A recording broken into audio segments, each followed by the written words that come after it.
चलो let's start with our discussion. April month का ये थर्ड डिस्कशन होने वाला है करंट अफेयर्स का। तो आशा करता हूँ सबका जो छुट्टी है वो बढ़िया से कटा होगा। ईद, बिहू, अभी रामनवमी भी है आज, ठीक है, तो सबका बहुत अच्छा गया होगा। अगर वर्ल्ड में देखें तो हालत बहुत ज़्यादा अच्छा तो है नहीं। पहले रशिया यूक्रेन देख लिया, फिर पैलेस्टाइन इजराइल देख लिया। अब अगर सुन रहे होगे तो ये भी पता चलेगा कि इक्वेडोर और मेक्सिको में भी अभी प्रॉब्लम्स इस टाइम मतलब बिल्ड होना स्टार्ट हो गया है। तो world is in not in a good stage.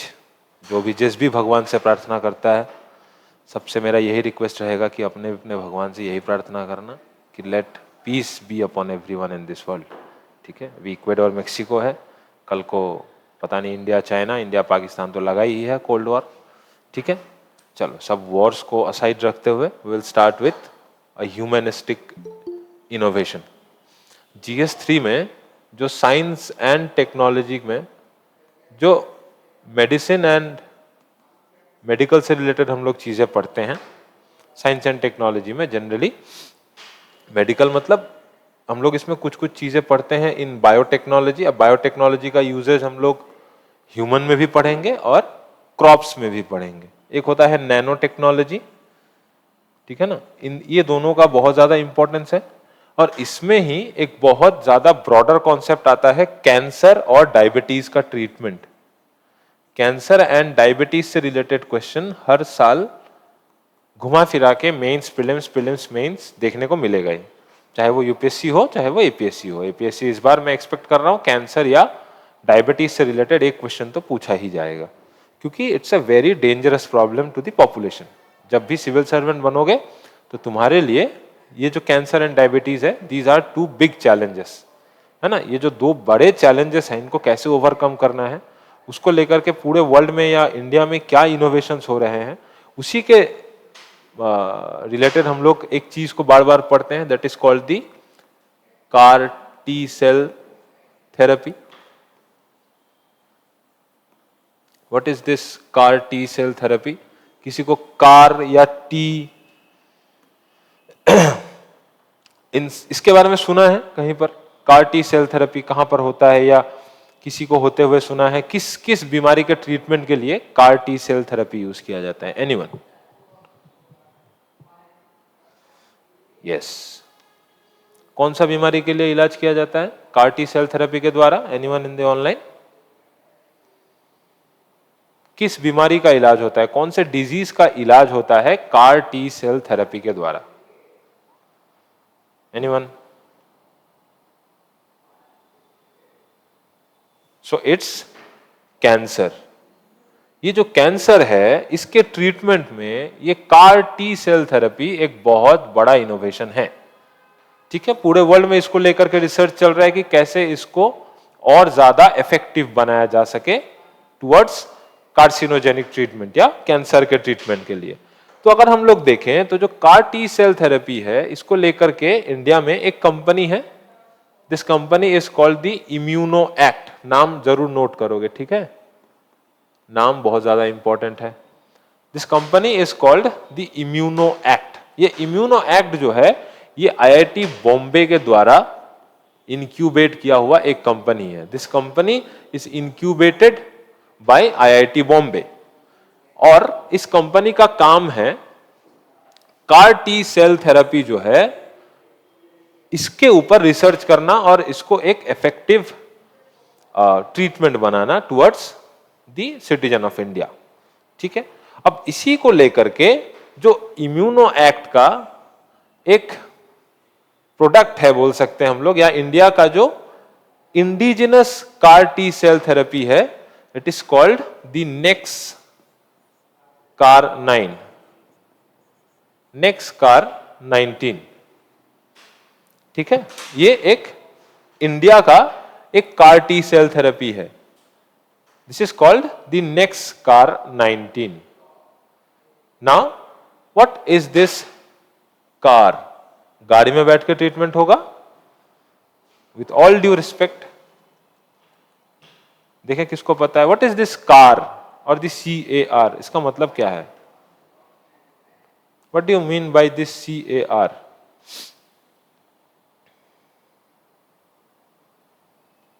Anyone? पता हो ना हो कुछ भी बोलो यार. हाँ? Give me question. What is this? What is the full form of this CAR? Anyone online? Now इसके बारे में पढ़ते हैं हम लोग बार बार, एग्जाम में क्वेश्चन भी बार बार इसी से उठ करके आता है. लास्ट ईयर भी यूपीएससी ने प्रीलिम्स और मेंस दोनों में इसका क्वेश्चन पूछा था. तो अगर ध्यान दोगे तो इस कार का एक फुल फॉर्म है और इस टी का भी एक काम है. ये जो टी सेल है ये एक कंपोनेंट है. This car is a component. ना थेरेपी तो है ही. चलो इन दोनों चीज को थोड़ा सा अच्छे से समझोगे. मेडिकल रिलेटेड टर्म है, कोई साइंस में नहीं. एकदम इसको गड़बड़ नहीं कर देना है, एकदम इजीली समझना है. पहले तो नोट करोगे कुछ कुछ चीजें. First is the full form of this car. This CAR means chimeric. CAR means the chimeric antigen receptors. ठीक, these are chimeric antigen receptors.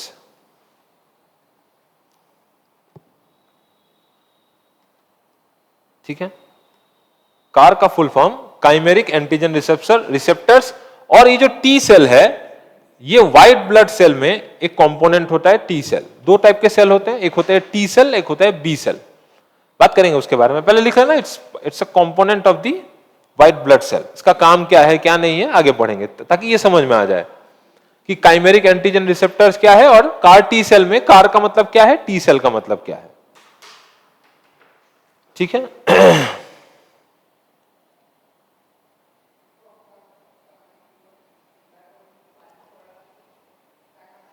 ठीक है,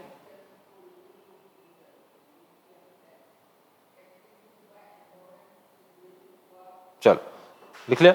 now what is this chimeric. मैं हमेशा बोलता हूं कीवर्ड्स पे ध्यान देना है, कीवर्ड्स क्लियर कर लेना है. पहला है काइमेरिक. काइमेरिक का मतलब होता है, उतना भी चीजों को कंफ्यूज नहीं कर देना. काइमेरिक का मतलब होता है अलग अलग पार्ट से बना हुआ, मतलब अलग अलग ओरिजिन के पार्ट से बना हुआ कोई एनिमल या कोई ह्यूमन बीइंग या कोई organism. For example medical science में अगर देखें तो उसमें क्या होता है कि एक ऐसा टिश्यू होता है या एक ऐसा ऑर्गन होता है जो कुछ ऐसे पार्ट से बने हो जो इसी ऑर्गेनिज्म का बाकी जो एनिमल्स है. फॉर एग्जाम्पल मैं ले लेता हूं एंट. एंट एक ऑर्गेनिज्म है, एक स्पीशी है. अब एंट, कोई एक एंट है जिसका एक सेल किसी एक कंपोनेंट से बना हुआ है, मान लो एक टिश्यू या एक ऑर्गन बना हुआ है. अब बाकी एंट्स में क्या है, ये क्वालिटी हम लोगों को नहीं दिखता है. तब इस एंट को we will call this as the chimeric ant. ठीक है, उतना ज्यादा कंफ्यूज मत कर लेना. तो इसमें लिख सकते हो कि chimeric means any organism.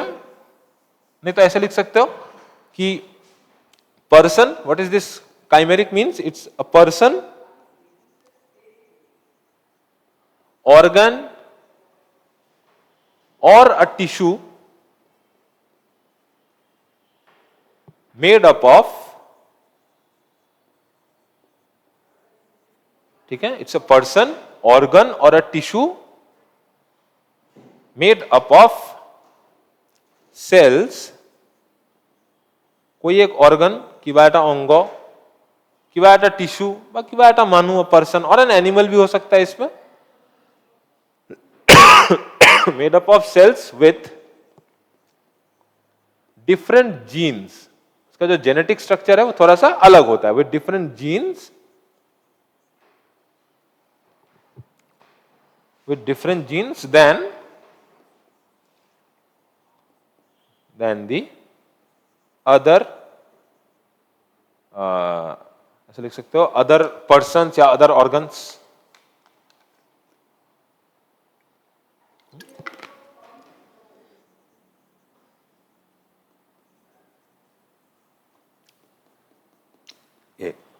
Same ये जो आगे में लिखा हुआ है यही बाद में लिख दोगे. तो इसका मतलब यह है कि काइमेरिक वो ऑब्जेक्ट होता है that is made up of, कि वो एक पर्सन हो सकता है या एनिमल हो सकता है या कोई टिश्यू हो सकता है या ऑर्गन हो सकता है। ये बड़ा इसको लिटरल सेंस में लेना, ठीक है, बड़ा ही मेडिकल सेंस में ले लोगे तो समझने में प्रॉब्लम होगा, क्योंकि काइमेरिक इज नॉट हमारा उतने काम का नहीं है जितना बाकी ये एंटीजन रिसेप्टर्स ये सब आएगा काम में, देखना कैसे। ठीक है, नाउ काइमेरिक हो गया। काइमेरिक क्या है? कोई एक पर्सन, कोई एक एनिमल, कोई एक ऑर्गन, कोई एक टिश्यू जिसके जो सेल है वो एक ऐसे जीन से बना हुआ है, वो कुछ ऐसे जीन से बना हुआ है जो उसी स्पीशी के बाकी एनिमल्स में या बाकी पर्सन्स में तुमको नहीं दिखेगा। So it's a different, having parts of different origins. हो गया, this is what chimeric is. अब now antigen. What is antigen? बार बार कोविड के जब वैक्सीन बन रहा था तब एंटीजन एंटीजन सुना था कि नहीं सुना था? सुना था ना। What is antigen? एनीवन? सरल भाषा में व्हाट इज एंटीजन?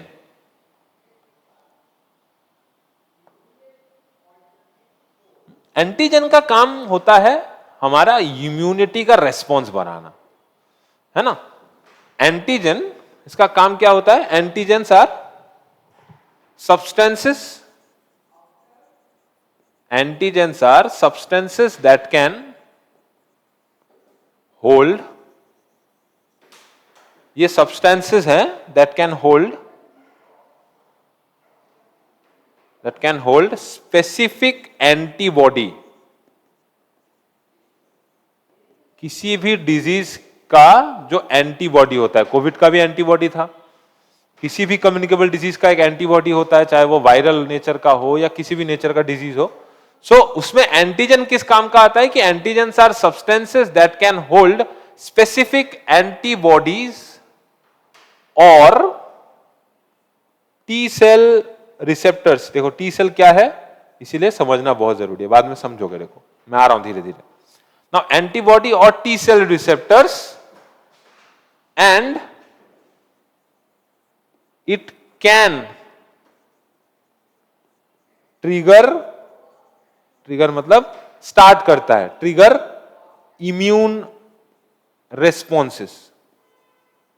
जो हमारा इम्यून सिस्टम है, जो इम्यूनिटी का जो सिस्टम है बॉडी में, उसका जो रेस्पॉन्स है उसको ये क्या करेगा? ट्रिगर करता है।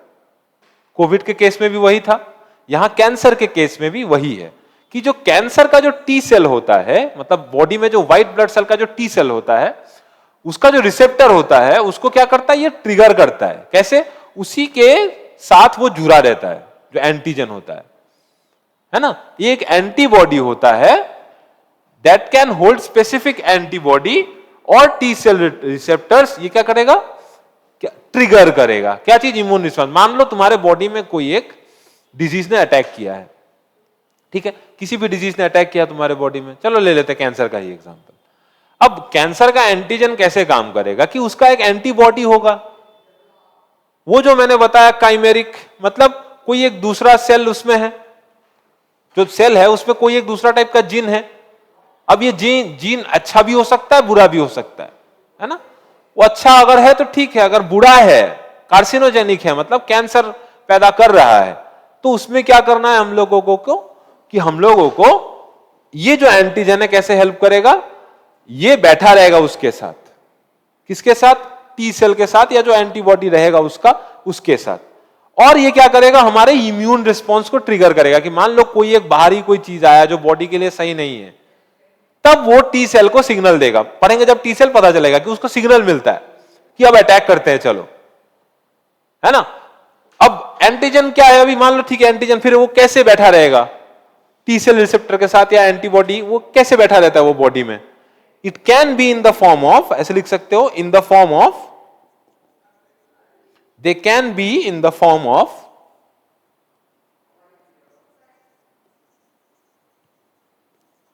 ऑफ प्रोटीन्स, प्रोटीन के रूप में रह सकता है, ठीक है, पेप्टाइड्स के रूप में रह सकता है, बॉडी में किसी भी रूप में रह सकता है तुम्हारे, ठीक है, लिपिड्स के रूप में रह सकता है, पॉलीसैकेराइड के रूप में रह सकता है, एटसेट्रा कर देना, और भी बहुत रूप में तुम्हारे बॉडी में वो स्टे कर सकता है, ठीक है। क्लियर? मतलब एंटीजन का काम होता है तुम्हारे बॉडी में एंटीबॉडी पैदा करना। This is the literal term में अगर जाओ तो, ठीक है? जो हमारा इम्यून सिस्टम है बॉडी का, उसको काम करने में मजबूर करता है जो एंटीजन होता है बॉडी में, ठीक है? मतलब ये तुम्हारे जैसा है, जैसे तुम्हारे रूम में अगर कोई अनजान आदमी घुस आए तो तुम कुछ ना कुछ तो रिएक्ट करते हो। अगर तुमने उसको पहचान लिया कि ये तो मेरा जान पहचान का है, क्योंकि हमारे सेल में, हमारे बॉडी में बहुत सारी चीजें बाहर से अंदर जाती है। अब अगर मेरे बॉडी को लगा कि ये चीज मेरे जान पहचान का है, ये मेरे लिए सही है, मेरा बुरा नहीं करेगा, तब ठीक है, तब वो कुछ नहीं करेगा तुमको।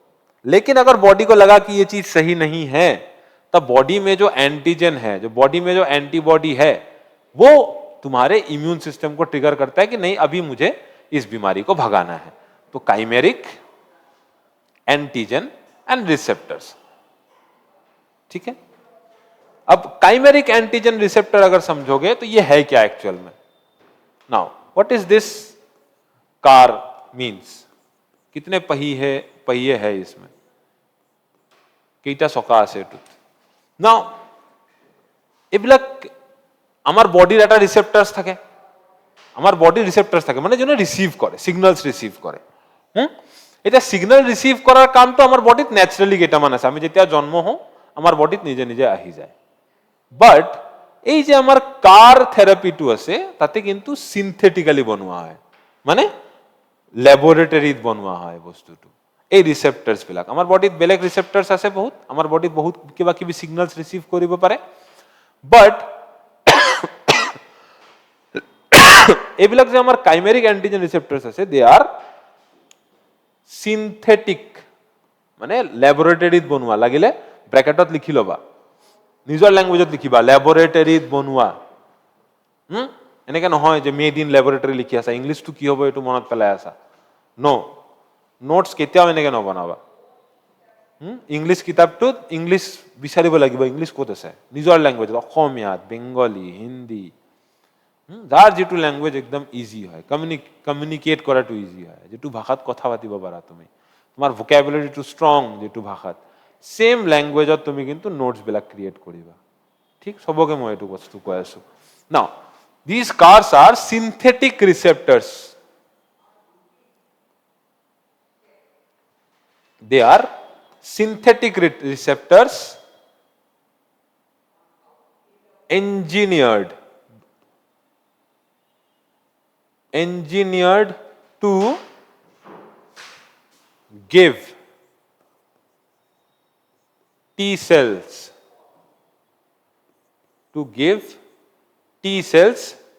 the ability to target. Saba kak diase? T cells ok, T cell to underline koriba, ability to target korar ability diase T cell ok, kak ability to target specific antigens, ठीक है? Synthetic receptors engineered to give T cells the ability to target specific antigens. ठीक, कारर बहुत किटा full form আছে। Chimeric antigen receptor बोली কৈছো, they can also be called as, लिख लो, they are also called chimeric immuno receptors, signal receive करार काम। They are also called chimeric immunoreceptors. They are also called chimeric T cell receptors. ठीक, you can also say they are artificial T cell receptors. So नाम बहुत होबा पारे, काम किंतु एखने, काम की work is to give this T cells, T cellok মই এটা শক্তি প্রদান করিম। কিহর শক্তি প্রদান করিম? টার্গেট করা, এন্টিজেনক টার্গেট করিব না। এন্টিজেনৰ কাম কি আমি আগতে পঢ়িলো, এন্টিজেনৰ কাম হৈছে টু ট্রিগার, আমার ইমিউন রেসপন্সটো ট্রিগার করা। আর এই যে ট্রিগারটো করিব, এই ট্রিগারটো কেনেকে করিব? Through this T cells. আহক ভালকে এতিয়া আমি বুজো হোৱাট ইজ টি সেল আৰু টি সেলৰ কামটো কি আৰু টি সেলৰ কিবা ককাই ভাইক আছে না নাই টি সেলৰ কিবা ভাই ককাক আছে না নাই ন টি সেল এণ্ড তাৰ লগত আৰু এটা ভাই আছে কি বি সেল আৰু T cell B cell and T cell দুটাৰ কাম কি ক'ত থাকে আমাৰ বি সেল আৰু টি সেল দুটাই ক'ত থাকে লিখি ল'বা হোৱাইট ব্লাড সেলত থাকে ইয়েস লিখি ল'বা নোট কৰি ল'বা B cell and T cells are types of white blood cell they are types of white blood cell আমার বডিত ব্লাডত দুটা কম্পোনেন্ট থাকে বহুত কম্পোনেন্ট থাকে রেড ব্লাড সেল আৰু হোয়াইট ব্লাড সেলৰ বেলেগ বেলেগ কাম থাকে রেড ব্লাড সেলৰ কাম থাকে অক্সিজেন ক্যারি কৰা গোটে বডিৰ লকে আৰু হোয়াইট ব্লাড সেলৰ কাম থাকে to fight the foreign attacks in the body মানে লিটারাল টার্মত কব গলে বাহিৰৰ পৰা যদি কিবা ফরেন অবজেক্ট অ্যাটাক কৰে বডিত তার এগেইনস্টত যেটো রিঅ্যাকশন দিয়ে that reaction is caused by this white blood cell now they are both type of white blood cell and they are also called the lymphocytes they are also called lymphocytes what do you mean by lymphocyte lympho নামটো আগতে শুনিছা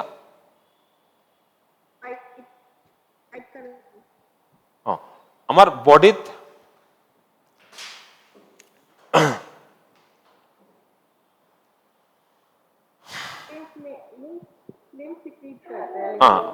বডিত আমার বডিত blood tissues থাকে and lymph tissues থাকে है ना generally আমার যেটু লিম্ফোসাইটস থাকে they are produced in bone marrow আমার যেটু বোন ম্যারো থাকে তাতে বি সেল থাকিব টি সেল থাকিব এন্ড লিম্ফয়েড সেলস বুলি কোৱা ঠিক আৰু টি সেলৰ কাম থাকে কি আৰু বি সেলৰ কাম থাকে কি আমি বি সেলটো পিছত কৈ দি আছো বি সেলটো কি বুজিবা ভালকে now they are lymphocytes and both of them B cell আৰু T cell আমার ইমিউন সিস্টেমৰ কাৰণে কিন্তু আমার বডিৰ যেটো ইমিউন সিস্টেম আছে हमारे बॉडी के इम्यून सिस्टम के लिए it's a very important component ठीक है बी सेल का काम या क्या होता है बी सेल का काम होता है प्रोड्यूस करना ध्यान देना एक टर्म से समझना चीजों को बी सेल का काम होता है प्रोड्यूस करना जबकि टी सेल का काम होता है डिस्ट्रॉय करना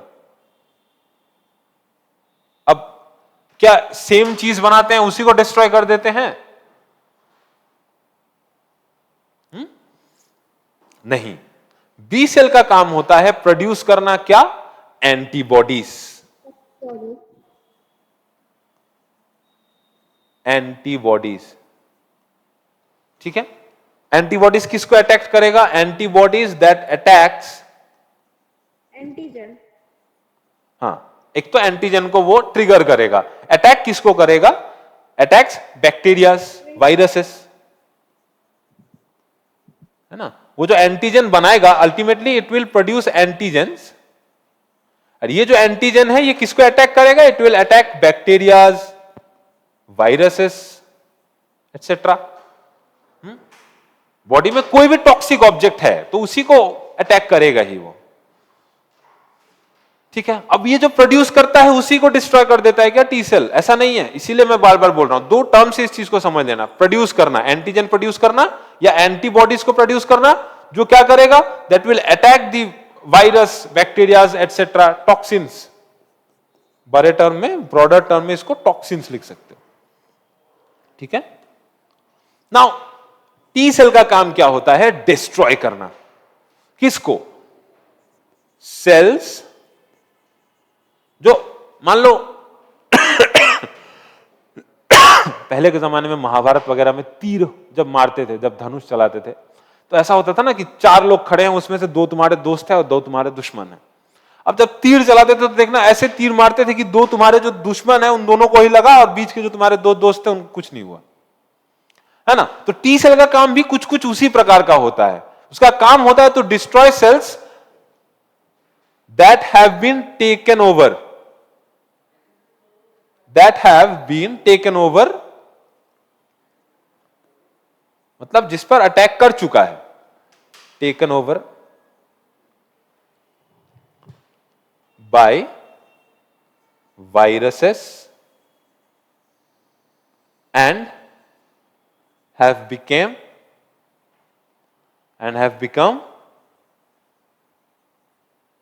कार्सिनोजेनिक या कैंसरस। कैंसरस से लिखना, कार्सिनोजेनिक लिख सकते हो तो लिख सकते हो, बोटा सेम थिंग्स। कैंसरस बना देता है। जब कोई सेल कैंसरस हो चुका है, उसको डिस्ट्रॉय करने का काम होता है इस टी सेल का। ठीक है, उसको डिस्ट्रॉय करने का काम होता है मेरे इस टी सेल का। ठीक है, ये जो टी सेल है इसको टी लिम्फोसाइट्स भी बोलते हैं। They are also called T lymphocytes. Same objects. हाँ,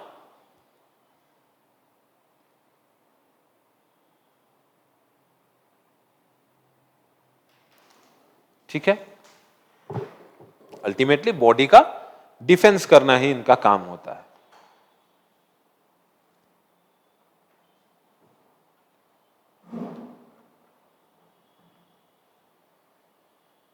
ठीक है, चलो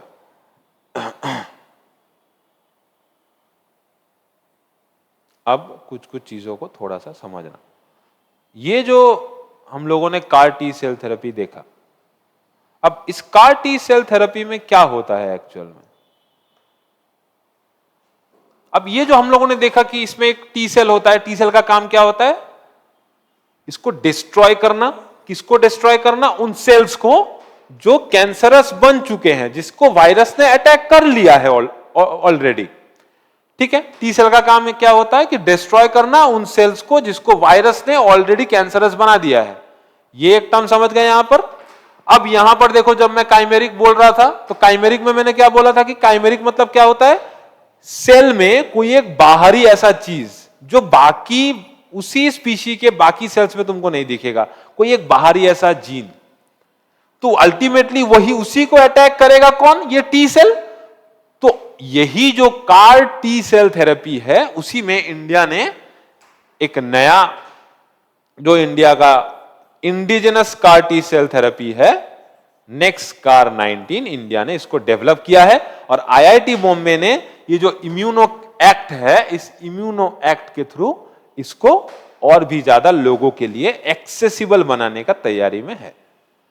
ठीक है, एक्सेसिबल मतलब, क्योंकि अब बोलोगे सर ये कब से इंडिया में है, कुछ नया चीज है? नहीं, अक्टूबर 2023 तब से ही जो CDSCO है, what is the full form of CDSCO in Indian medical science? What is the full form of CDSCO? Anyone, any idea? कुछ एक तुक्का मारो। It is the central drugs, क्या था? Central drugs standard control organisation. लिख लेना। Central drugs standard control organisation.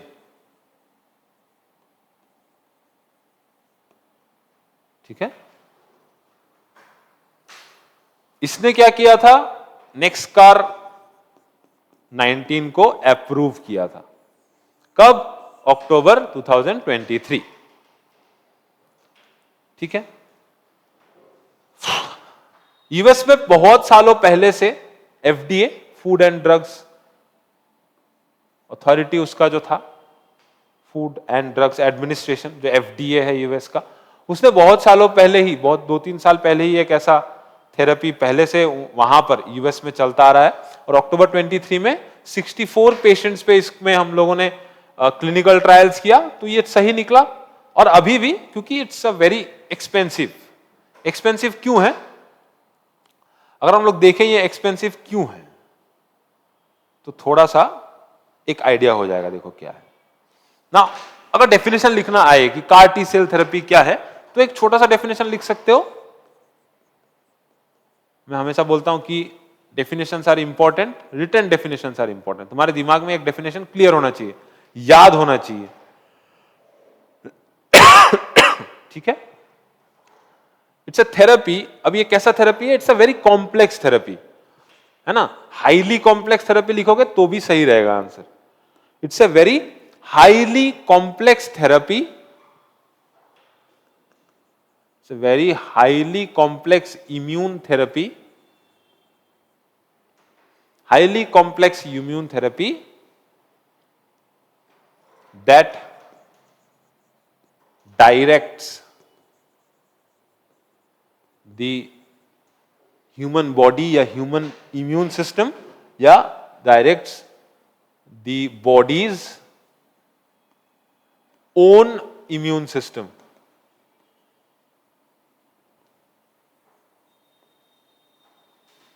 To direct, it's a complex immune therapy that directs the body's own immune system to fight cancerous cell या to fight, broadly लिख दो, cancer, ठीक है।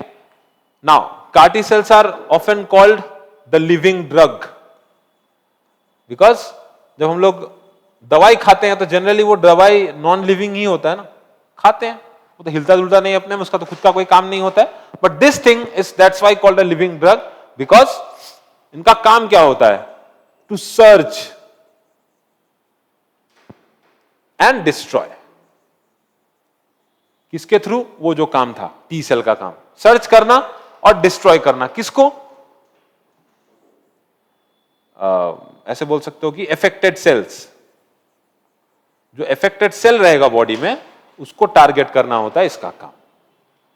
थोड़ा confusing लग सकता है चीजें, बार बार मैं समझा दूंगा अगर समझ में ना आए तो। थोड़ा बोरिंग लग सकता है चीज, लेकिन क्या करें, पढ़ना तो पड़ेगा ये चीज, है ना। इंटरेस्टिंग बन जाएगा जब चीजें थोड़ा सा लेने लग जाओगे कि ये जरूरी है एग्जाम के लिए। ऐसे भी CAR-T cell therapy of course exam में घुमा फिरा के तुमको पूछा ही जाएगा। अब CAR-T सेल थेरेपी काम कैसे करता है, एक डायग्राम से समझोगे तो और आसानी से समझ जाओगे। मान लो कोई एक कैंसरस पेशेंट है, ठीक है, अनफॉर्चुनेटली कोई एक पेशेंट है, इट्स एन, ये जो पेशेंट है ये कैंसरस है, ठीक है, this patient is having cancer. Now इस पेशेंट को कैंसर है, इसके बॉडी से ब्लड को निकाला जाएगा, इनके बॉडी से ब्लड निकाला गया, ठीक है, रिमूव्ड ब्लड इन्हीं के बॉडी से। अब क्यों ब्लड को निकाला गया? To get that white blood. उस व्हाइट ब्लड सेल से टी सेल को निकाला जाएगा, टू गेट टी सेल, ठीक है, उसके ब्लड को निकाला गया to get the T cell from here. Now अभी बताया मैंने कि ये प्रोसेस क्या है, ये प्रोसेस सिंथेटिक प्रोसेस है। कहां लेके जाया जाएगा इसको? लेबोरेटरी, इसको लैब में ले गए, इसको लैब में ले गए,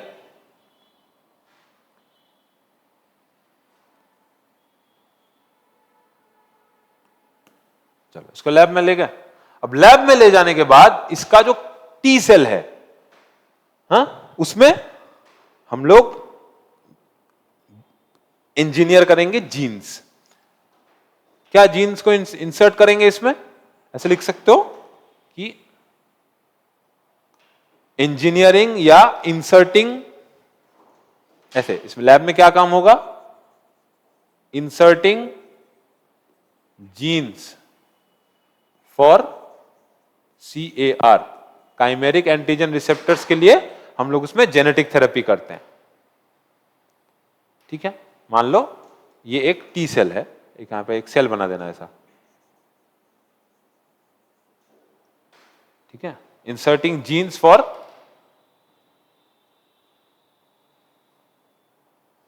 ठीक है, इसमें डाल दिया एक, इसमें इसका जेनेटिक ट्रीटमेंट कर लिया। अब इसी से क्या किया जाएगा कि और बहुत सारा टी सेल को जनरेट कर लिया जाएगा यहीं पे। ये डायग्राम बना के रख लेना, एक बार में समझ जाओगे फिर। নিজৰ ল্যাঙ্গুৱেজত লিখিবা দেই এইবিলাক, যে ইয়াতে জিন্স সোমাই দিয়া হয়, কাৰৰ কাৰণে বেলেগ জেনেটিক ট্ৰিটমেণ্ট কৰি দিয়া হয় ল্যাবত লৈ যাওয়াৰ পিছত। তাৰপিছত ইয়াতে কি হ'ব যে growing millions of T sell, বহুত টি সেল গ্ৰো কৰা হ'ব ইয়াৰ পৰা। এই সেম এটা এখন মানে এই যে টি সেল বিলাক ওলাব, ল্যাবত লৈ যাব, ফাৰ্ষ্টত মানুহৰ পৰা ব্লাডটো লৈ গ'ল, ব্লাড লৈ যোৱাৰ পিছত ল্যাবত লৈ গ'ল, তাতে জিন ইনসাৰ্ট কৰিলে টি সেলত, this is a T cell. Now ইয়াতে growing millions of T cell, আৰু বহুত টি সেল আনা হ'ল। এতিয়া এই মানুহজনক আকৌ টি সেলটো, এই যে টি সেল বিলাক আছে, এইটো ইনফিউজ কৰি দিয়া হ'ব। কি কৰা হ'ব? ইনফিউজিং the T cells, infusing the T cell into patient,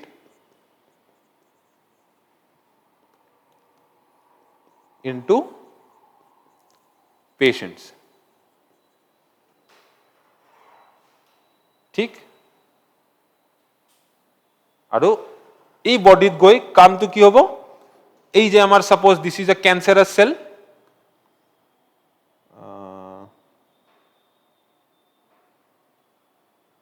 suppose this is a cancerous cell, this is a cancerous cell, তাক টি সেল বিলাকে অ্যাটাক কৰিব। আমাৰ যেটো টি সেল বিলাক থাকিব, these T cells will attack, এই টি সেলস বিলাকে কি কৰিব? এতিয়া অ্যাটাক কৰা আৰম্ভ কৰিব, ঠিক?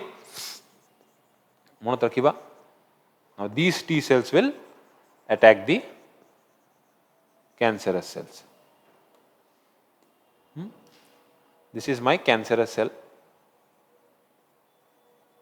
এই ডায়াগ্রামটো ভালকে বুঝি লবা, মনত রাখিবা যে this is broadly how CAR T cell therapy works. बहुत ज्यादा मैंने सिंप्लीफाई कर दिया है, इतना ज्यादा भी सिंप्लीफाइड नहीं है, बट हाँ जितना सिंप्लीफाई करके इस चीज को कर सको उतना तुम्हारे लिए सही है, क्योंकि एग्जाम में आंसर अटेम्प्ट करना है, डॉक्टर तो बनना है नहीं, है ना? ठीक है। और इसी कैंसरस सेल में ये छोटे छोटे एंटीजन भी रहेंगे। एंटीजन इसमें मैंने बोला था ना, ये स्टिक कर जाते हैं, ये लग जाते हैं यहां पर आकर के, ये जो एंटीजन हैं यहां पर आकर स्टिक कर जाएंगे और टी सेल इसमें अटैक करेंगे तब। वाह कितना सुंदर सा डायग्राम बना है, ठीक है। So ultimately this is the CAR T cell therapy. अब इसमें जनरली कौन से उसका ट्रीटमेंट होता है, कौन से कैंसर का ट्रीटमेंट इससे ज्यादा होता है? देखो मैं बहुत डिटेल में जा रहा, because it is one of the important topics जो शायद क्लास में डील होगा तो भी हो जाता, लेकिन लेट मी डिस्कस इट, तो थोड़ा सा आसान हो जाएगा चीज।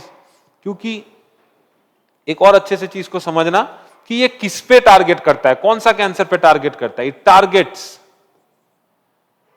टारगेट करता है रिलैप्स्ड रिफ्रैक्टरी, ये रिफ्रैक्टरी टर्म बहुत इंपॉर्टेंट, अंडरलाइन करना।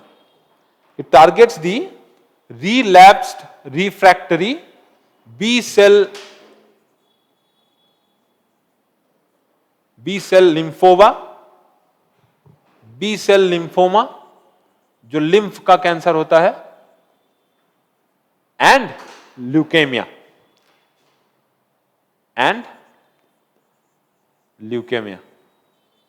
ल्यूकेमिया मतलब किस चीज का कैंसर? ल्यूकोमिया मतलब किसका कैंसर? ल्यूकेमिया या ल्यूकोमिया।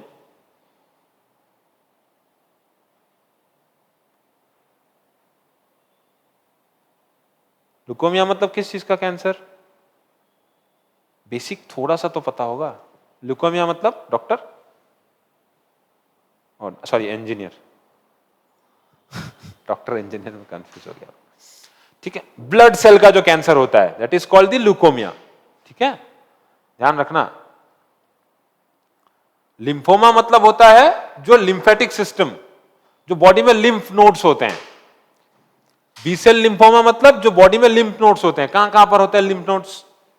जनरली कहां लोगों को लिम्फोमा होता है? बॉडी में कुछ कुछ लिम्फ नोड्स होते हैं, there are some lymph nodes in the body.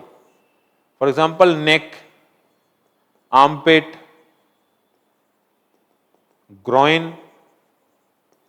abdomen, इन सब जगहों में बॉडी में क्या होता है, देयर आर लिम्फ नोड्स.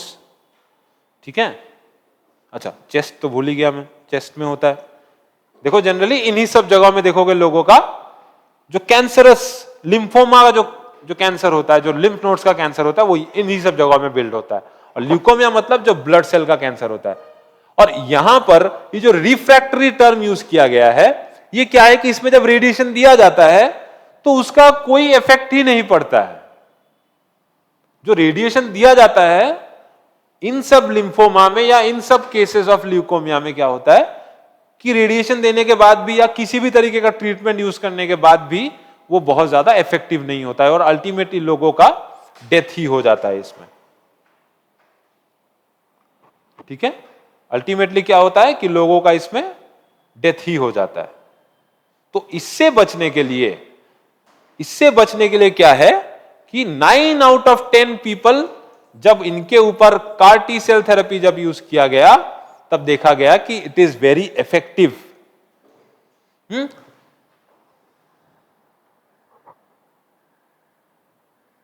ठीक है. इफेक्टिव मतलब ये नहीं कि हम लोग कैंसर जब किसी को होता है तो हम लोग बोलते हैं कि रेमिशन ऑफ कैंसर होता है. उसमें रेमिशन मतलब समझते हो, रेमिशन ऑफ कैंसर मतलब कैंसर डिटेक्ट नहीं किया गया है और वापस से नहीं आएगा, इसका गारंटी कोई नहीं देता है. But cancer is remitted. यानी कि আমার GS2 তে আমি পড়ু প্রেসিডেন্টর যেটু পার্ডনিং পাওয়ার থাকে. ঠিক আছে. তো যেতিয়া কেমোথেরাপি দিয়া হয় কেমোথেরাপিটো কামতে নাহে এনেকুৱা বি সেল লিম্ফোমা আৰু লিউকোমিয়া যেটু আমাৰ রিফ্র্যাক্টরি হয় বুলি. রিফ্র্যাক্ট কৰা মিন্স এটা হৈছে রিফ্লেক্ট কৰিলে ৰিটাৰ্ন আহে. This is reflection. Reflection means যেটু পাথ টু চেঞ্জ হৈ যায়. ঠিক. বাট লাহে লাহে আমাৰ ইণ্ডিয়াত এটুক এক্সেসিবল বনোৱাৰ চেষ্টা কৰা গৈ আছে because almost 50 lakhs to 60 lakhs US তো এটু 3 crores লাগি যায় per patient. US it is almost 3 crores. ঠিক. সো এই কারণে আমি এটু এক্সেসিবল বনাব চেষ্টা কৰি আছো.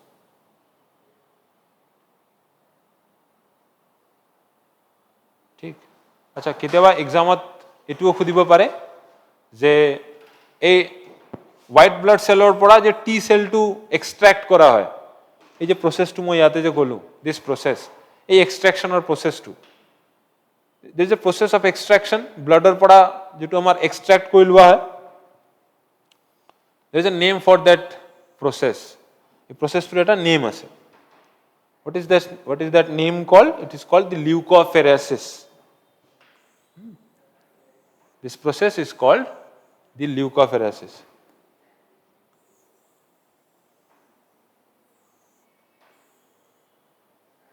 এটা একটা প্রসেস থাকে এক্সট্রাকশনের যেটা প্রসেস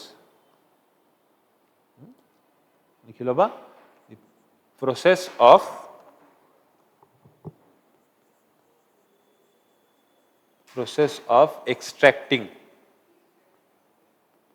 extracting T cells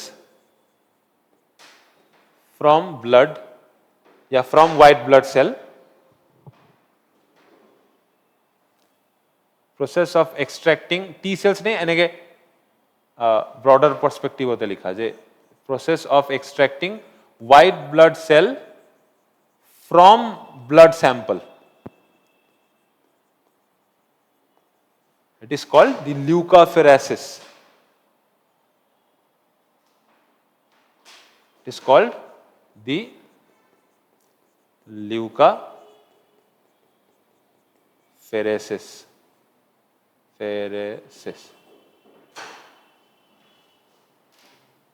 ठीक. Done. Complete diagram of CAR T cell therapy is this. ठीक है. जो पूरा डायग्राम है इसका सबका याद हो जाना चाहिए. डायग्राम एटलीस्ट एग्जाम में आंसर नहीं लिख पाओ, डायग्राम अच्छे से बना के आ जाओ, 2-3 टर्म्स डिफाइन कर दो. 15 मार्क्स का अगर क्वेश्चन है तो एटलीस्ट 7-6 है ना, जनरली उतना ही मिलता है. और अगर बहुत अच्छा लिख के आ पाए तो मैं गारंटी देता हूं कि इस डायग्राम को बनाने के बाद CAR T सेल थेरेपी में you can ensure at least 9 to 9.5 marks, ठीक है, इन अ 15 मार्क्स क्वेश्चन अगर आता है तो, ठीक है।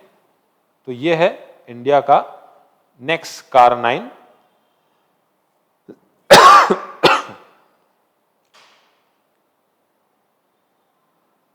ठीक है, देयर आर रिस्क, कुछ रिस्क है। साइटोकाइन रिलीज सिंड्रोम बोल करके एक रिस्क होता है जो इसको इन्फ्यूज करने के बाद देखा जाता है। न्यूरोटॉक्सिसिटी देखा जाता है कि नर्वस सिस्टम में कंफ्यूजन्स आता है इस ट्रीटमेंट के बाद। स्पीकिंग डिसेबिलिटी, कोऑर्डिनेशन में लैक होता है, हैंड आई कोऑर्डिनेशन ठीक से काम नहीं करता है। इन्फेक्शन का रिस्क भी होता है और ब्लड काउंट बहुत कम हो जाता है बॉडी में इसके बाद। बट इसी को रिसर्च के थ्रू ओवरकम करने का कोशिश किया जाता है इंडिया में, ठीक है।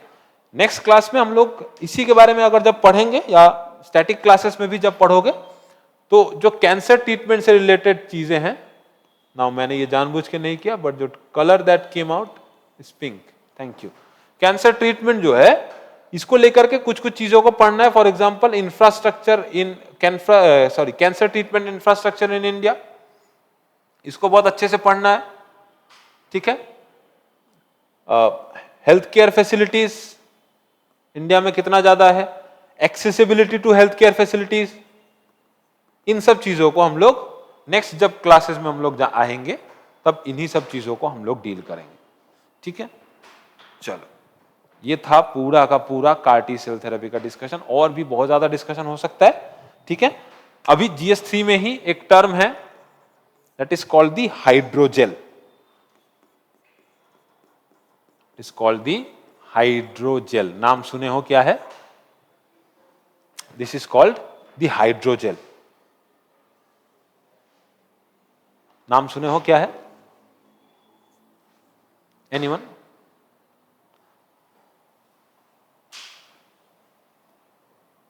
हाइड्रो का मतलब क्या होता है? पानी। पानी। तो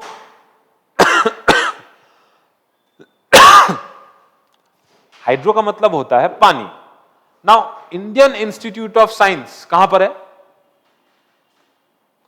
where is Indian Institute of Science located? Bangalore.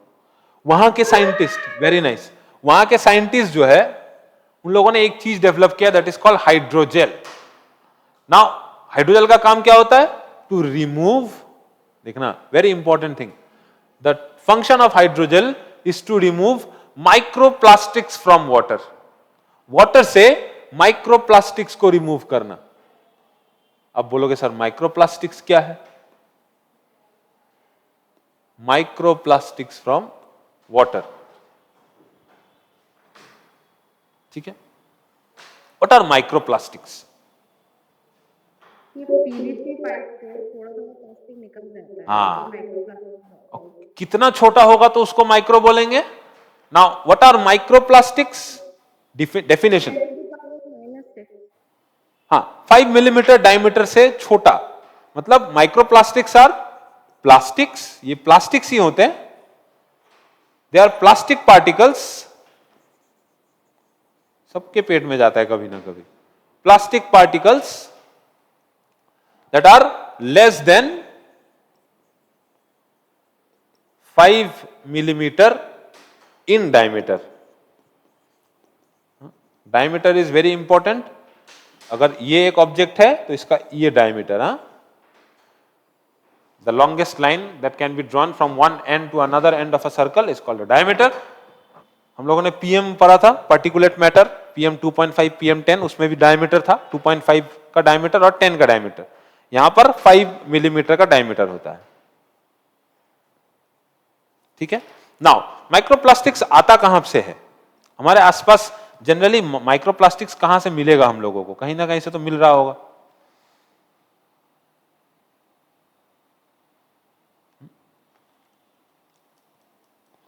बोल सकते हो? अब पानी में कहां से आता है माइक्रोप्लास्टिक्स, या हमारे बॉडी में भी कैसे आता है, आसपास से कैसे आता है? Now there are 2 types of microplastics. अगर हम लोग माइक्रोप्लास्टिक्स की बात करें, there are 2 types of microplastics. One is primary microplastics, another is the secondary microplastic. पहला जो है it is the primary microplastic. Now ये जो प्राइमरी माइक्रोप्लास्टिक है ये एक्चुअल में क्या है? They are small plastic particle, ऐसा लिख लेना, मैं पीपी लिखूं तो समझ जाना, it is plastic particle specially manufactured for, generally हमारे जनरल यूजेस में जो यूज करते हैं हम लोग, फॉर कॉस्मेटिक्स, ग्लिटर वगैरह लगा लिए प्लास्टिक से बना हुआ, स्मॉल स्मॉल ग्लिटर्स, हाँ, माइक्रोफाइबर्स इन प्लास्टिक क्लोथिंग्स, क्लोथ्स में जो माइक्रोफाइबर्स यूज होते हैं, या generally fishing nets. Fishing net थोड़ा सा बहुत ज्यादा वो हो गया, ब्रॉडर हो गया टर्म, बट फिर भी एटसेट्रा लिख लेना। तो इन सब से क्या होता है, ये जो प्राइमरी माइक्रोप्लास्टिक्स है ये हमारे आसपास आते हैं या पानी में जाकर के मिलते हैं, ठीक है। और प्राइमरी प्लास्टिक्स जो है वो एनवायरनमेंट में कैसे इन्फ्यूज होते हैं, वो जनरली उनका जो इन्फ्यूजन है ये कंज्यूमर प्रोडक्ट से आते हैं। The dangerous thing is this, the danger is this कि ये कंज्यूमर प्रोडक्ट से हमारे एनवायरनमेंट में आते हैं या इकोसिस्टम में आते हैं। तो ऐसे लिख सकते हो कि माइक्रोप्लास्टिक्स, या ऐसे लिख लो, just note that single line, एक मैं सिंगल लाइन बोल रहा हूं उसको नोट कर लो, कि they enter the ecosystem, primary microplastics, primary microplastic they enter the ecosystem. Ecosystem में कैसे एंटर करता है वो? It enters the ecosystem through various pathways, लेकिन जनरली थ्रू कंज्यूमर प्रोडक्ट्स। हम लोग यूज करते हैं generally day to day life में, ऐसे प्रोडक्ट से वो हमारे पास पहुंचते हैं इकोसिस्टम में। और एक जो दूसरा है that is industrial waste disposal. Industrial waste disposal से भी ये इकोसिस्टम में आते हैं।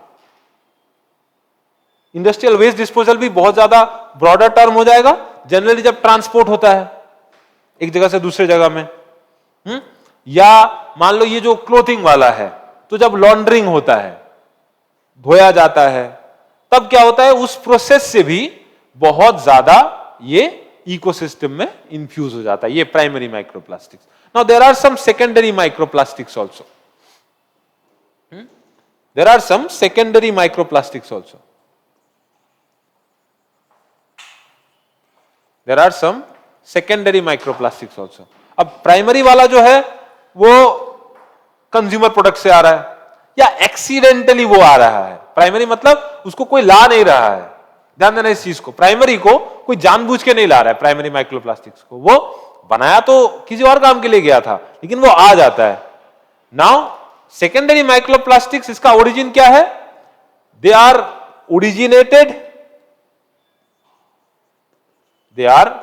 ओरिजिनेटेड फ्रॉम लार्जर माइक्रोप्लास्टिक्स या लार्ज प्लास्टिक आइटम्स।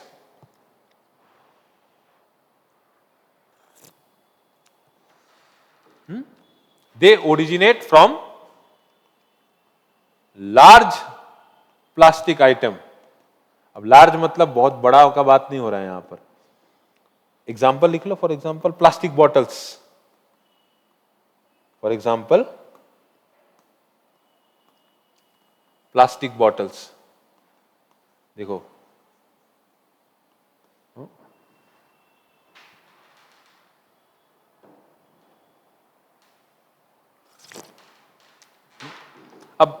इसमें क्या है कि ये इकोसिस्टम में आता कैसे है।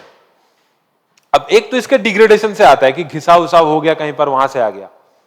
तो इसका प्रोसेस क्या है, किस प्रोसेस से ये एंटर करता है? एक तो एब्रेजन हो सकता है, एब्रेजन मतलब किसी भी तरह के घिसाव से ये आ सकता है, मतलब पानी का बोतल के घिसाव से या कोई भी प्लास्टिक आइटम है उसके घिसाव से। दूसरा, इन ओशन में, मान लो ओशन है, अब ओशन में क्या है कि मान लो पेंट्स यूज किया है तुमने, प्लास्टिक पेंट्स आजकल है मार्केट में, जो जहाजों में प्लास्टिक पेंट्स यूज किया गया है, उसमें जब एब्रेशन होगा या ओशन का जो है उसका वेव का एक्शन हो सकता है, तो ऐसे लिख लेना कि wave action in ocean, abrasion in land, and एक होता है अल्ट्रावायलेट रेज के थ्रू भी, यूवी रेज का जो रेडिएशन है उसके थ्रू भी हम लोग ऐसा देखते हैं।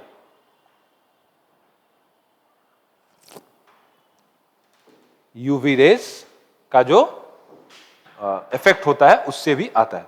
नाउ इस माइक्रोप्लास्टिक का डेंजर क्या है? क्या ये माइक्रोप्लास्टिक हमारे लिए बुरा है या अच्छा है?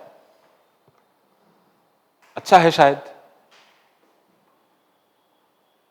सबसे बड़ा टेंशन क्या होता है प्लास्टिक का? सबसे, इस माइक्रोप्लास्टिक हो या प्लास्टिक हो, उसका सबसे बड़ा प्रॉब्लम क्या है?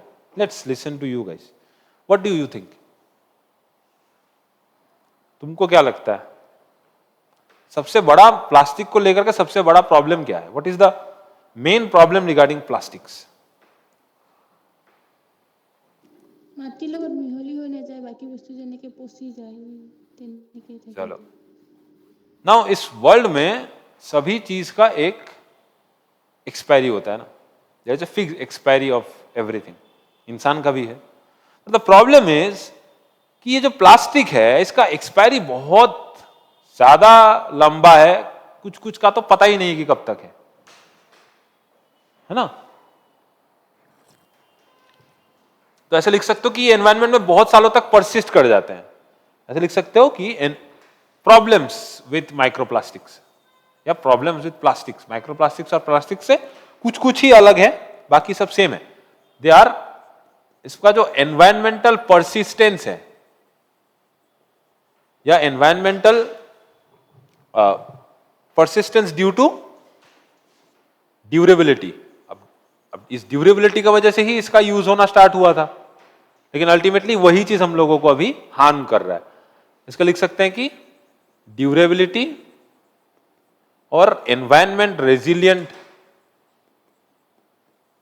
का जो एनवायरमेंट रेजिलियंट जो इसका स्ट्रक्चर होता है, इसकी वजह से क्या होता है कि ये मिट्टी में नहीं मिल जाता है, या इसको अगर जला भी दो तो इसका जो फ्यूम्स है वो भी अल्टीमेटली जाकर के वाइल्ड लाइफ को भी इफेक्ट करेगा, एनवायरनमेंट को भी इफेक्ट करेगा, लोगों के हैबिटेट्स को इफेक्ट करेगा। देखोगे बड़े बड़े शहरों में, दिल्ली जाओगे तो जब गाजियाबाद घुसोगे तब एक पहाड़ दिखेगा, लगेगा यार दिल्ली में पहाड़ कैसे आया। सोचोगे कि सर को फोन करके बोलते हैं सर आपने तो बोला था अरावली इतना बड़ा नहीं दिखता है, वहां पर इतना बड़ा अरावली कहां से आया? तो फिर अच्छा पता चलेगा ओहो ये तो डंपिंग ग्राउंड है। कोलकाता जाओगे तो जब दक्षिणेश्वर स्टेशन पार करोगे और दमदम घुस रहे होंगे तो जो ब्रिज आता है उसके ऊपर से लेफ्ट साइड में देखना कभी भी, डानकुनी का जो सबसे बड़ा, डानकुनी नहीं, हाँ डानकुनी एक्सप्रेसवे जो है उसका सबसे बड़ा डंपिंग ग्राउंड है, देख के लगेगा पहाड़ है वो। उसके आसपास कोई हैबिटेट नहीं हो सकता इंसान का, कोई जानवर का हैबिटेट उसके आसपास नहीं हो सकता, वो इतना ज्यादा हार्मफुल होता है, उसमें दिन भर आग लगा रहता है, ठीक है ना? तो प्रॉब्लम क्या है? That's why it has some impact on wild life and marine life, है ना? मरीन लाइफ मतलब पानी में पानी में रहने वाला कोई भी जीव जंतु, उसके लिए भी हार्मफुल है ये, and it is also harmful for जो मेरा वाइल्ड लाइफ है उसके लिए भी।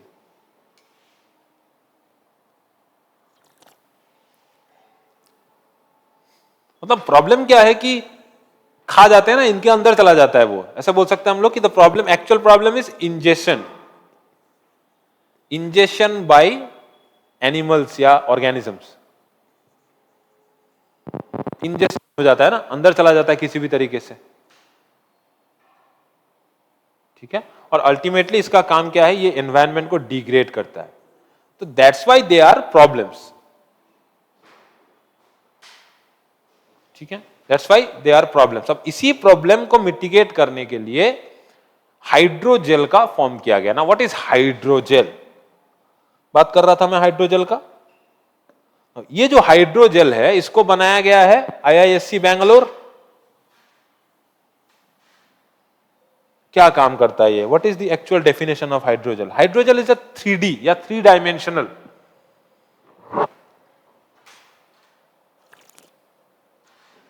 It's a three-dimensional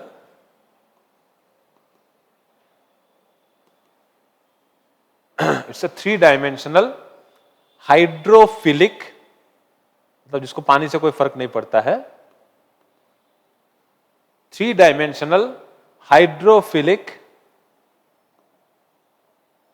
polymer network. ठीक, hydrogels are three dimensional hydrophilic polymer networks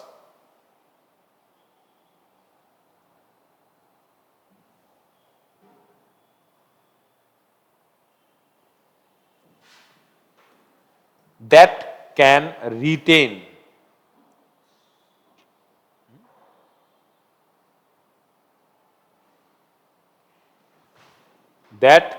retain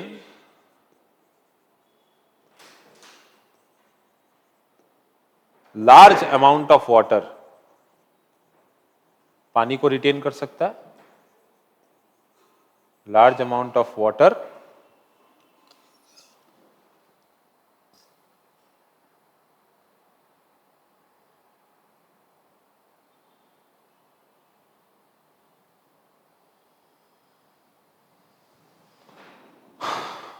while maintaining या while not getting deformed या maintaining their structure। अब इसका एक एग्जांपल दे सकते हो? वो जो एक छोटा छोटा ऐसा गोली जैसा होता है, उसको पानी में डुबा के रखो तो वो पूरा फूल जाता है, उसके अंदर पूरा पानी आ जाता है ना, क्या बोलते हैं उसको? उसको क्या बोलते हैं? एक ऑब्जेक्ट होता है ना ऐसा, बहुत सारे कलर का होता है, what is that thing called? अरे लोग खेलते हैं यार, उसको घर में भी रखते हैं बहुत लोग।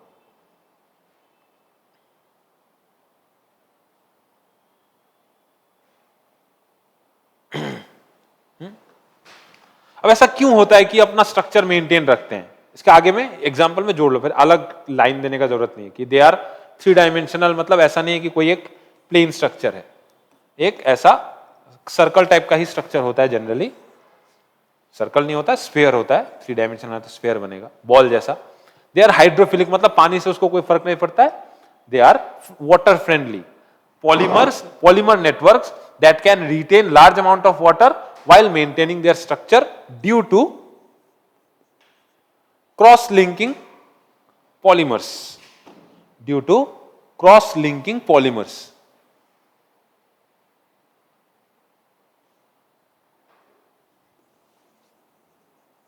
Due to cross-linking polymers.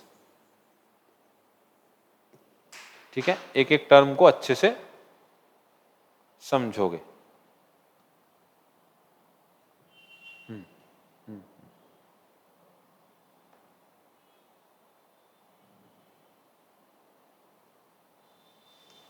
ठीक है, पॉलीमर्स और पॉलीमर्स क्या होता है एक्चुअल में? What is something polymer? नाम सुने हो बहुत ज्यादा, पॉलीमर का ऑब्जेक्ट है, इट्स अ पॉलीमर ऑब्जेक्ट लोग बोलते हैं। What is polymer actually?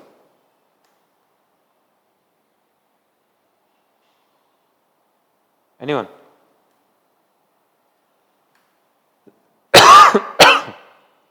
बोल पाओगे what is polymer? Polymer of course, poly मतलब क्या है? पॉलीगैमी होता है ना, पॉलीगैमी नाम सुने हो, बहुत सारा शादी करना है, इसको मल्टीप्लिकेशन पॉलीमर हो जाता है। हाँ, मतलब एक्चुअल में पॉलीमर का एक अकेला भाई है, दैट इज कॉल्ड मोनोमर्स, है ना, जब अकेला कोई एक ऑब्जेक्ट होता है। और पॉलीमर्स मींस जब कोई एक सब्सटेंस बहुत ज्यादा ऐसा लिंक्ड रहता है, मतलब polymers are substance that are made up of very large molecules, बहुत सारे बड़े बड़े मॉलिक्यूल से बना हुआ कोई एक ऑब्जेक्ट। अब वो जो बहुत सारे बड़े बड़े single object, they are called monomers, और बहुत बड़ा बड़ा ऑब्जेक्ट्स जब बहुत सारे साथ में आ जाएंगे, they are called the polymers. ठीक है, मतलब हाँ, chain, very nice, that is the thing कि रिपीट होगा एक ही तरीके का, रिपीटिंग सब यूनिट्स बोल सकते हैं, रिपीटिंग यूनिट बोल सकते हैं, स्मॉल मॉलिक्यूल्स बोल सकते हैं। तो दे आर, अरे एक होता है ना वो यार, पानी में डालने से जब फूल जाता है बहुत सारा बाहर आ जाता है, रबड़ जैसा होता है, टूट भी जाता है कभी कभी। क्या बोलते हैं बच्चों को खेलने, मतलब बच्चों को तो नहीं दिया जाता जनरली, वो बॉटल वगैरह में रखने से फिर फूल जाता है, इतना छोटा छोटा होता है, रबड़ी बन जाता है, उसको क्या बोलते हैं यार, टर्म ही भूल रहा हूं मैं, उसको कुछ बोलते हैं। अब इसका काम क्या है एक्चुअल में हाइड्रोजेल, बाकी ये इसका जो माइक्रोप्लास्टिक्स को पानी में बचाने से, माइक्रोप्लास्टिक को पानी में घुलने से बचाना है, वो तो काम है ही, लेकिन एक्चुअल में क्या है कि इसका बहुत ज्यादा इंप्लीकेशंस है, बहुत सारा मेडिकल फील्ड में इसका बहुत ज्यादा होता है। जैसे हम लोग ड्रग डिलीवरी करते हैं जब, तो जब ठंडा पानी बोल रहा हूं, जो कोल्ड स्टोरेज का जो कॉन्सेप्ट है ड्रग डिलीवरी में, उसमें बहुत ज्यादा हाइड्रोजल काम में आता है। ऐसा नहीं कि कुछ पहला चीज है, ठीक है। जब टिश्यूज को, जैसे हार्ट ट्रांसप्लांट जब होता है, तब टिश्यूज को एक जगह से दूसरी जगह लेके जाना होता है, तो जब उसमें भी काम आता है, या टिश्यूज को लेकर के जब हम लोग रिसर्च करते हैं तब उसमें भी हाइड्रोजेल्स काम आता है, क्योंकि बहुत बड़े अमाउंट ऑफ वाटर को हम लोग छोटे सी जगह पे रिटेन करके रख सकते हैं, और वो पानी कहीं जाएगा भी नहीं, उसका फॉर्म जैसा रहेगा वैसा ही रहेगा, उसमें वो पानी को एब्जॉर्ब कर लेता है बहुत अच्छे तरीके से, ठीक है। फॉर एग्जाम्पल जैसे कॉन्टैक्ट लेंस है ना, दे आर ऑल्सो हाइड्रोजल, मतलब उसी के तरीके का होता है, उसी का कंपोनेंट होता है उसमें। ऑर्थोपेडिक्स में भी यूज होता है बहुत जगहों पर, ठीक है। और जनरली वो इंसान के टिश्यू जैसा ही होता है, एक्चुअल में उसका जो फॉर्मेशन होता है वो इंसान के टिश्यू जैसा ही होता है। जैसे टिश्यू में पानी बहुत भर जाता है कभी कभार, तो वो डिफॉर्म नहीं हो जाता है, उसका स्ट्रक्चर मेंटेन रहता है ना, हर टिश्यू में नहीं, ठीक है। अब आईआईएससी ने जो हाइड्रोजेल बनाया, उसके 3 कंपोनेंट्स हैं जनरली। जो आईआईएससी ने हाइड्रोजेल बनाया, it is composed of 3 different polymers. IISc का जो हाइड्रोजेल है, इट हैज 3 डिफरेंट पॉलीमर्स। कौन सा? पहला is called the chitosan, first is the chitosan, it's a polymer. दूसरा पॉलीविनाइल, फिल्म्स के लिए इंपॉर्टेंट है, एग्जाम में पूछ देगा क्वेश्चन। पॉलीविनाइल, POLYVINYL,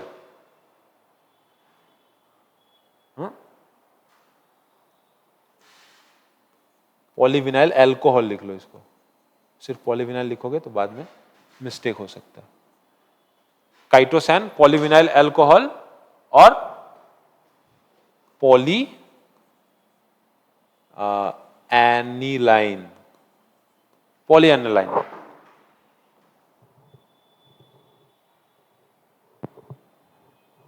ठीक, अब इन तीनों को क्या किया जाता है कि इसको इंटीग्रेट किया जाता है, ठीक है। इन तीनों को मिलाकर के एक इंटरपेनिट्रेटिंग पॉलीमर नेटवर्क बनाया जाता है। इंटरपेनिट्रेटिंग पॉलीमर नेटवर्क, IPN, जो क्या करता है कि इसका स्ट्रक्चरल इंटीग्रिटी भी बना रहता है, जिससे, और इसका जो फंक्शनैलिटी है, इसका जो काम करने का जो एक्चुअल चीज है, वो भी बना रहता है, ठीक है। अब ये काम कैसे करता है, काम का बात भी लिख लेते हैं, काम कैसे करता है। चलो, हाइड्रोजेल काम कैसे करेगा, इसका मैकेनिज्म ऑफ एक्शन बोल सकते हो, या इट्स मैकेनिज्म ऑफ, इसका मैकेनिज्म कैसे काम करता है। इट एब्जॉर्ब्स, ये एब्जॉर्ब कर लेता है, इट एब्जॉर्ब्स दी माइक्रोप्लास्टिक्स, मैं MP लिख रहा हूं, MP माइक्रोप्लास्टिक समझ लेना। It absorbs microplastics into the surface, it absorbs microplastics into the surface, then इसको डिग्रेड कर देता है, जो माइक्रोप्लास्टिक्स होता है, and degrades them through UV exposure, UV lights में एक्सपोज करके उसको, जो माइक्रोप्लास्टिक होता है, उसको डिग्रेड कर दिया जाता है। ठीक,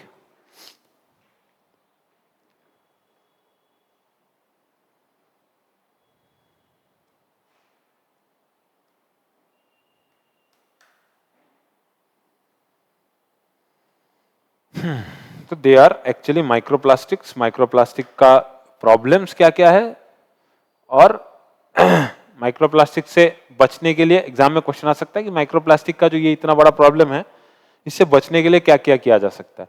तो एक चीज हो सकता है कि हम लोग रिड्यूस प्लास्टिक पोल्यूशन। अब इसके लिए तो फिर लोकल इनिशिएटिव जरूरी है।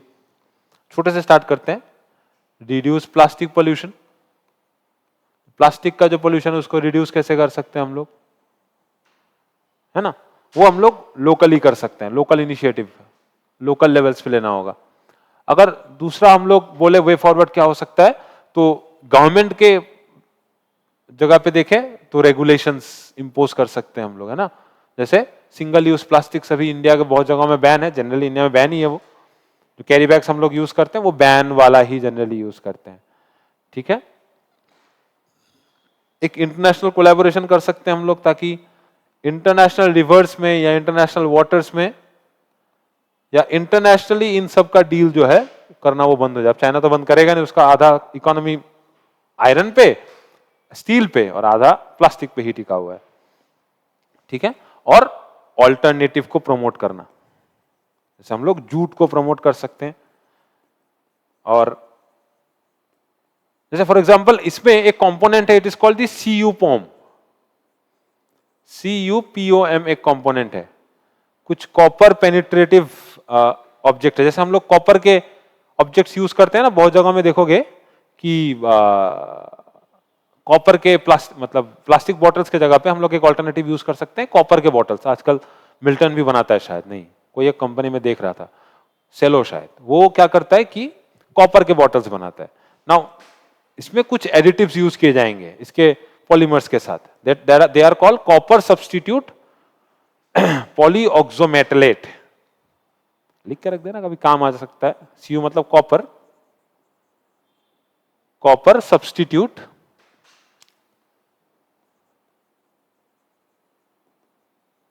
पॉलीऑक्सोमेटलेट।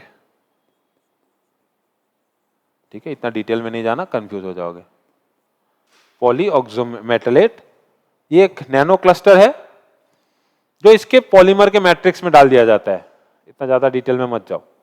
तो यही बोल रहा था कि प्रोमोट ऑल्टरनेटिव्स, हम लोग ऑल्टरनेटिव्स प्रमोट कर सकते हैं। यूजेज ऑफ जूट, है ना, usages of coppers in case of जो प्लास्टिक बॉटल से जो माइक्रोप्लास्टिक्स आता है हम लोग देख रहे हैं। ठीक है, तो ये सब क्या हो सकता है कि हम लोग को बचा सकता है उससे, है ना। अब इंडिया में अगर देखें तो इंडिया के इनिशिएटिव में इंडिया ने सिंगल यूज प्लास्टिक तो बैन करके ही रखा हुआ है। इंडिया में प्लास्टिक वेस्ट मैनेजमेंट रूल्स हैं। इंडिया के ऑल्टरनेटिव्स में India has banned single use plastic. India has banned single use plastic in India.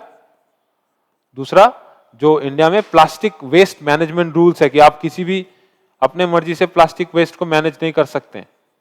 Plastic waste management rules 2016। ठीक है, और इसमें अमेंड किया गया 2024 में कि बायोडिग्रेडेबल प्लास्टिक जो है इसको बायोलॉजिकली डिग्रेड करना है, जिससे हम लोग माइक्रोप्लास्टिक्स ना बने। और क्योंकि बायोडिग्रेडेबल प्लास्टिक से भी आजकल माइक्रोप्लास्टिक्स बन रहे हैं। ठीक है,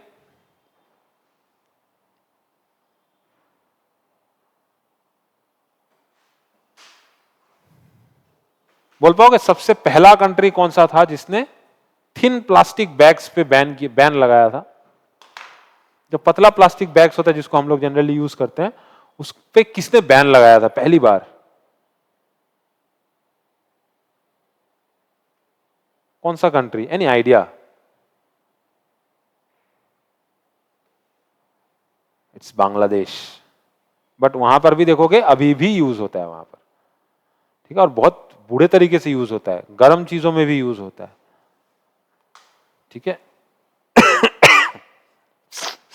ठीक है, आज स्टार्ट करेंगे तो शायद नहीं होगा, नेक्स्ट क्लासेस में मतलब एक चीज के बारे में हम लोग डिसाइड करेंगे या डिस्कस करेंगे। मैंने उस दिन भी बोला था कि जो सुप्रीम कोर्ट ने आर्टिकल 21 के साथ एक चीज को जोड़ा है, एक बहुत खतरनाक सा सुप्रीम कोर्ट ने 2 दिन पहले एक डिसीजन दिया है, that is right to privacy of candidates to their voters. समझ रहे हो क्या है ये चीज? कोई पढ़े हो? Right to privacy for candidates. Arunachal Pradesh का एक केस था जो सुप्रीम कोर्ट में गया था, किसी एक कैंडिडेट का कैंडिडेचर जो है इलेक्शन कमीशन ने उसको कैंसिल कर दिया था, तो उसके बाद वो सुप्रीम कोर्ट में गया था। क्यों? क्योंकि उसके पास 3 गाड़ियां थी जिसका हिसाब वो नहीं दे पाया था, जिसके बारे में इसने इंफॉर्मेशन अपने इलेक्शन एफिडेविट में नहीं दिया था। अब इलेक्शन से रिलेटेड कोई भी चीज तो कॉन्स्टिट्यूशन में है नहीं, हम लोग कन्वेंशन से ही चलते हैं जनरली। अब ये आदमी गया जाकर के सुप्रीम कोर्ट में केस कर दिया कि मेरा कैंडिडेचर क्यों कैंसिल किया। तब सुप्रीम कोर्ट ने ये बोला है कि राइट टू प्राइवेसी जो है वो कैंडिडेट्स के पास भी है, कि वो कितना इंफॉर्मेशन देना चाहता है, नहीं देना चाहता है। अगर इंफॉर्मेशन सब्सटैंटिव नहीं है, बहुत ज्यादा महत्वपूर्ण नहीं है, तो नहीं देने से भी चलेगा, ऐसा सुप्रीम कोर्ट ने बोला है। तो इट्स वेरी डेंजरस। बट इसके अलावा भी सुप्रीम कोर्ट ने आर्टिकल 21 और आर्टिकल 14 के साथ जोड़ करके क्लाइमेट से रिलेटेड एक वर्डिक्ट सुनाया है। क्या बोल पाओगे कोई? एनीवन? आर्टिकल 14 और आर्टिकल 21 किस बारे में बात करता है?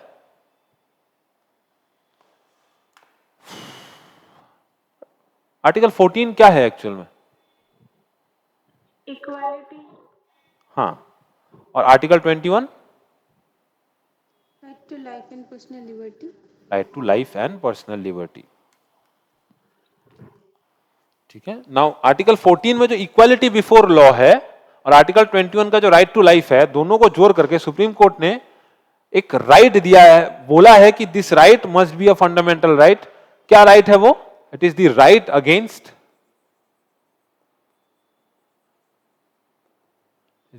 Against adverse effect of climate. ठीक है, adverse effect of climate change, adverse effect of climate change. This is what Supreme Court says कि this must be a fundamental right. April 6 को ये निकला था verdict. ठीक है, मतलब राइट टू लाइफ मैं तुमको दे रहा हूं, लेकिन मैं एक स्टेबल और क्लीन एनवायरनमेंट नहीं दे रहा हूं तुमको। तो am I ensuring right to life of you? No. है ना? जैसे एयर पोल्यूशन कहीं पर अगर है, तो मैं तो ये राइट टू लाइफ का वायलेशन कर रहा हूं ना। मैं लोगों को जिंदा रहने देना है, मेरे को हर किसी को अपने जीने का अधिकार है, तो मैं तो अल्टीमेटली मार रहा हूं ना उस इंसान को, है ना? पोल्यूशन से नहीं, सिर्फ पोल्यूशन से अल्टीमेटली फूड स्कार्सिटी, जिसके बारे में मैं बहुत अभी मैंने जो सीन देखा है इस बार, I am very much tensed about कि इन अपकमिंग 3 to 5 years इंडिया में we will see a food scarcity. And इस बार का अगर IMD का रिपोर्ट देखोगे, so IMD is assuming कि इस बार इंडिया में वो मतलब प्रेडिक्ट करने के इंसान में इस बार more than above ना है लिखी से above monsoon rains, मतलब monsoon जिमान रेन दिए তাতকে বেশি রেইন এবার আমি এক্সপেক্ট করিব পারু, because El Nino effect has gone. So এবার আমি এক্সপেক্ট করিব পারু there will be more rain this year. So I don't know what's going to happen. Let's hope for the best. ঠিক আছে, আমি এই বস্তুটা নেক্সট ক্লাসে ডিসকাস করি, অকমান ডিটেইলও ডিসকাস করি, ভালো হবে। ঠিক, चलो आज इतना ही रहने देते हैं। See you guys in the next class. तब तक के लिए thank you so much, have a nice day. कोई भी क्वेश्चन हो तो किसी भी समय मुझसे पूछ सकते हो।